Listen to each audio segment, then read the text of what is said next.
ఏ ఇక చూడు కొడుక నైను రేవంతను శబ్బాష్ నర్సరీ నుంచి 4వ తరగతి దాకా కొత్త స్కూల్ కడతాడట. పైలట్ ప్రాజెక్టుగా ప్రారంభించాలి. ఇప్పుడు ఒక మంచి సామెత ఉన్నది, మన జనాలు చెప్తారు ఏమంటారు అంటే, ఇప్పుడు ఏమంటాడు నేను 4వ తరగతి వరకు నర్సరీ కొత్త స్కూల్ కడతాడ.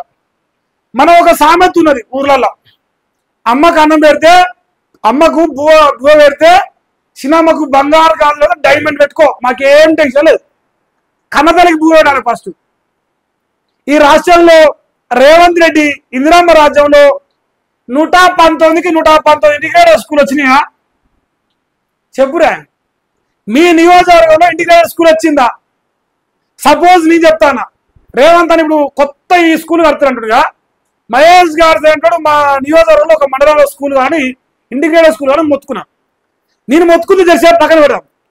అట్లీస్ట్ మా నియోజకవర్గానికి మునుగోడులో ఒక ఇంటిగ్రేటెడ్ స్కూల్ అలకేట్ చేసిండు మా అమరాబాద్ పులి మా రాజన్న ద్వారా. సంతోషం అనిపించింది నాకు. కాబట్టి ఈడ కాదు ఇది ఇవ్వడానికి కోరుకున్నది వేరే విషయం. కానీ ఇప్పుడు ట్విస్ట్ ఏంటంటే 22 నెలలు వెళ్ళి 23 పడతాయి, ఇంకా 2 రోజులు 23 పడతాం. 22 నెలలు 23 నెలల ప్రభుత్వంలో ఇంటిగ్రేటెడ్ స్కూలు ఇటుక వల్లే.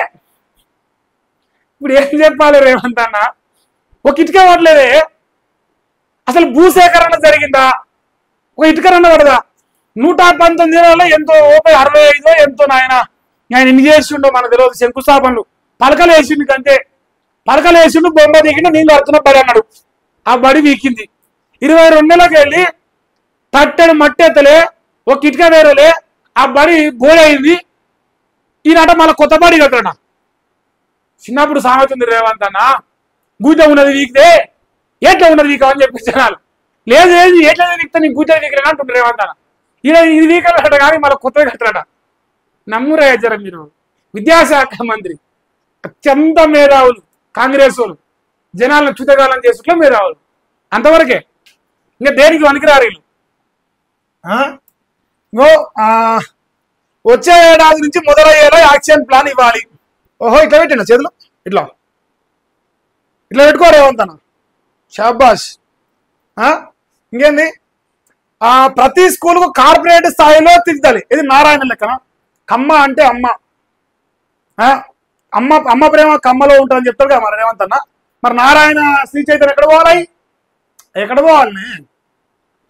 నీకంత దమ్ముంటే ప్రైవేట్ స్కూళ్ళల్లో ఫీజులు పెంచుతారు, ప్రైవేట్ కాలేజీలో ఫీజులు పెంచుతారు, ఇంజనీరింగ్ కాలేజీలో ఫీజులు పెంచుతారు రేవంత్ అంటే గుడ్డి గుర్రాల పనులు అవుతాను. నేను చెయ్యను. గుడ్డి గుర్రాల పనులు అవుతాను పడుకుతుంది. ఇప్పుడు అట నువ్వు కార్పొరేట్ లెవెల్ చదువు పెడతావు. పురుగుల బువ్వ పెడతలేం మనం. బువ్వ పెట్టలేడు గజ్జిలేడు అంట. ఇక అంటదా ఒక సామెత వచ్చింది, మళ్ళీ వచ్చింది కానీ వద్దు. ఇప్పుడు ఇంటికి వచ్చినంట భర్త, ఏమమ్మా ఏం కూర అని అడిగినట్ట. చిండికి గతి లేదంటే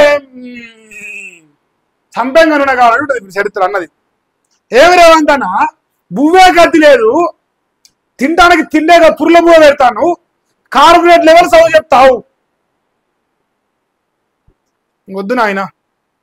స్టూడెంట్లకు పాలు, బ్రేక్ఫాస్ట్, లంచ్, డిన్నరు, బిర్యానీ, ఇంకా షవర్మా, ఇంకేమైనా పేరు ఉన్నాయా చెప్పే, నేను చదువుతా. నువ్వు రాస్తూనే ఉంటే నేను చదువుతూ ఉంటా. నాకు తప్పదుగా, నాకు రాత రాసినట్ట దేవుడు, మరి ఏం చేద్దాం? నువ్వు చెప్పాలి, నేను చదవాలి. స్టూడెంట్లకు పాలు, బ్రేక్ఫాస్ట్, లంచ్ ఇచ్చేలా ప్రణాళిక సిద్ధం చేయాలని సూచన చేసింది. చప్పట్లు కొట్టిరి, చిటికలు కొట్టిరి. రేవంత్ అన్న తోపు, దమ్ముంటే ఆపు.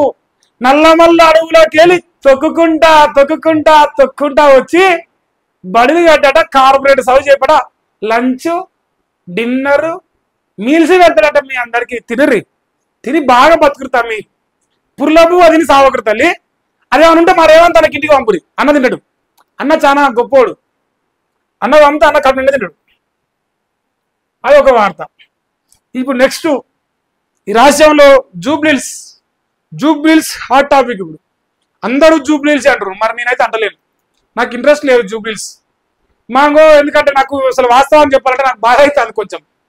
అరే మా నవీన్ కుమార్ యాదవ్ మా పోరడు, మా జాతి బిడ్డ పాపం ఓడిపోతానే ఒక బాధలో ఉన్నా. ఇక నేను 4 మాటలు చెప్పి ఇంకెక్కువ కూడా కొడతాడు, నాకు బాధ అనిపిస్తుంది. నాకు ఏం చేయమంటారు రేపు నన్ను? ఈయన నిలబడదాకా కాంగ్రెస్ అభ్యర్థిని అని చెప్పిండు. ఆయన గతంలో ఎంఐఎం పార్టీ ఉన్నాడు. నేనేం చెప్పినా, నాయన ఆయనకు ఎంఐఎం మద్దతు ఉన్నది, మద్దతు లేకపోతే ఈయన పోటీ చేయడు. ఇప్పుడు ఎంఐఎం అంటాడు ఓనాడు టీఆర్ఎస్ కట్టుకుండు, ఇప్పుడు కాంగ్రెస్ ఉంచుకుండు. ఎప్పుడు ఏ చెట్టు పచ్చకుండా ఆ చెట్లో పంతడు. అసలు ఉంటాడు. ఇప్పుడు ఈయనకు మద్దతు ఇవ్వకుండా ఊకోడు. రేవంత్ అన్న చెప్పిండు, అసదుబాయ్ కావాలంటే మీ తమ్మునికి అక్బరుద్దీన్కి నేను కొడంగల్ రాసిస్తా, ప్రేమతో అక్బరుద్దీన్కి ప్రేమతో కొడంగల్ అని చెప్పిన బతుకాయమన్నది అసెంబ్లీ సాక్షిగా. అసలు బతుకులు జూబిల్స్ లో ముస్లింల ఓట్ల కోసం కులబెట్టుకొని ఖర్జూరపల్ల తిన్న చరిత్ర మనది, నార్సింగ్లో వండుకొని. అసలు చరిత్ర కలిగిన మనము ఎట్లా సపోర్ట్ చేయకుండా అనుకుంటాం. సో నాకు డౌట్ వచ్చింది, రేవంత్ అన్న బరాబర్గా ఆయన సపోర్ట్లోనే పోతాడు. నిన్న ఆయన వచ్చిండు, కలిసిండు. ఆయన లేకపోతే నామినేషనే లేదు. నైతిక మద్దతు అంటారు, ఇంకా అదేదో సిగ్గు చెప్పిన జోలి అంటారు. సాటు సంసారం అంట, డైరెక్ట్ సంసారం కాదు, సాటు సంసారం. ఇది పరద సాటు సంసారం అంట. అదేం పంచాయతీ లేదు. ఓ జూబ్లీస్ లో కాంగ్రెస్ గెలవాలి వేసిర్రు. గత 10 ఏళ్లలో రాష్ట్రం ఆగమైంది. ఓహో సిగ్గి లజ్జ అన్ని వదిలేస్తే ఎట్లుంటాయి అంటే గిట్లా ఉంటాయి. ఈ అసదుద్దీన్ ఓవైసీ అంటాడు గత 10 ఏళ్ళు టీఆర్ఎస్ సంఘం ఆకిండు. నేను చెప్తాను మళ్ళా ఏం చేసిండు. బీఆర్ఎస్ పార్టీ సంఘం ఆకిండు, మోసేది నీళ్ళు ఆగిండు. ఏమంటారుగా కేసీఆర్ చెప్పిండు ఎంఐఎం ఇది మా ఫ్రెండ్లీ పార్టీ అని చెప్పిండు. ఇప్పుడు ఫ్రెండ్ ఎనిమి అయ్యిండు. ఇప్పుడు ఫ్రెండ్ ఎనిమి అయ్యిండు. ఇప్పుడు కాంగ్రెస్ కి ఫ్రెండ్ అయినా. అందుకే గత 10 సంవత్సరాలు అరాచకం అంటాను. సంఘం ఆకినప్పుడు కదా అరాచకం అని. తిన్నపల్లెని ఉత్సవోసే బ్యాచ్ ఉంటుంది అంతా. తిన్నపల్లెలో ఆ కాంగ్రెస్ అభ్యర్థి నవీన్ యాదవ్ కు విషెస్ అండ్ మద్దతు. విషెస్, ఓహో విషెస్. అందుకే ఊరికన్నా ముందర పోయి కలిసి వచ్చింది. మరి తప్పదుగా, చాలా ఓట్లు ఎక్కువనే, ముస్లింల ఓట్లు ఎక్కువనే. ఆడ ఏం చేద్దాం అనేది బాధ ఉంది. గెలిచి అన్ని వర్గాలు కలుపుకొని వాడు సూచన. ఆహా ఓహో గెలుస్తాడా? ఏమిట్లా గెలుస్తాడు? ఎట్లా గెలుస్తాడు? ఏం చేసాడు గెలుస్తాడు? ఇదో ఎన్ని ఉన్నాయి. ఇప్పుడు నవీన్ కుమార్ యాదవ్ పైన ఏం వ్యతిరేకత ఉందని నాకు అవసరం లేదు, కానీ కాంగ్రెస్ పార్టీ పైన ఉన్న వ్యతిరేకత తనకు మైనస్, 100% మైనసే. ఏ పథకం ఇచ్చారు? ఆ ఓల్డ్ సిటీకి పోతే నాయన అవి బూతులు కావు, అవి బండ బూతులు ఆయన. ఇంకా అసలు మనిషి పుట్టుక పుట్టినాడు ఆ బూతులు అంటే ఉరేసుకొని చచ్చిపోతాడు. మా రేవంత్ అన్న గుండెకి మొక్కాలే, ఎట్ట బతుకుంటున్నాడు ఆ బూతులతోని. మీద అర్థం నీ పాటికి అంతా బూతులు తిరుగుతారు జనాలు జూబ్లీస్లా. ఈయన గెలుస్తాడట, ఎట గెలుస్తాడు? ఓటు అయిపోతే గెలుస్తాడా? దొంగ వరతో గెలుస్తాడా చెప్తున్నాడు నన్ను.